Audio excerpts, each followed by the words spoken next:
Welcome കേട്ടോ. അങ്ങനെ ഒരുവിധം പേരൻസ് ഒക്കെ കാത്തിരുന്ന ആ ദിവസം എത്തിയിട്ടുണ്ട്. എന്റെ തൊണ്ടയ്ക്കും ടിവിക്കും ഒരുപോലെ റെസ്റ്റ് കിട്ടുമെന്നുണ്ടെങ്കിലും ചെറിയൊരു സങ്കടം എന്തോന്ന് പറഞ്ഞാൽ ഇനി തൊട്ട് രാവിലെ എണീക്കണമല്ലോ എന്നുള്ളതാണ്. എന്തോ പറയണ്ടേ?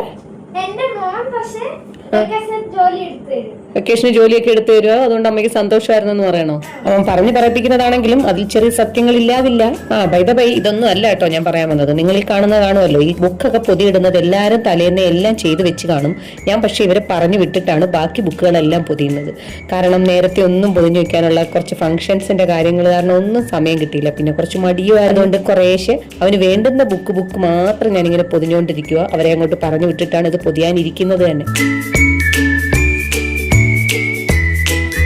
മോൻ ജനിക്കുന്നതിന് മുമ്പ് മോള് മാത്രമായിരുന്നപ്പം ഭയങ്കര അടുക്കും ചിട്ടയിലും ഒക്കെ ഞാൻ നേരത്തെയൊക്കെ പൊതിഞ്ഞു വെച്ച് സെറ്റ് ചെയ്ത് വെക്കുമായിരുന്നു. ഇപ്പൊ ഭയങ്കര മടിയാ.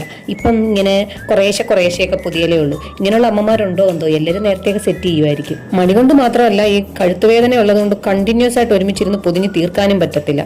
അതാണ് ഈ ഡിലേ വരുന്നത്. പിന്നെ അത് മാത്രമല്ല, അവരെക്കാൾ കൂടുതൽ മടിച്ചായത് ഞാനാണ് ഈ 2 മാസം കൊണ്ട്. ഇനി അതെല്ലാം ഒന്ന് ശരിയാക്കി വരുമ്പോഴത്തേക്കൊരു സമയമാവും.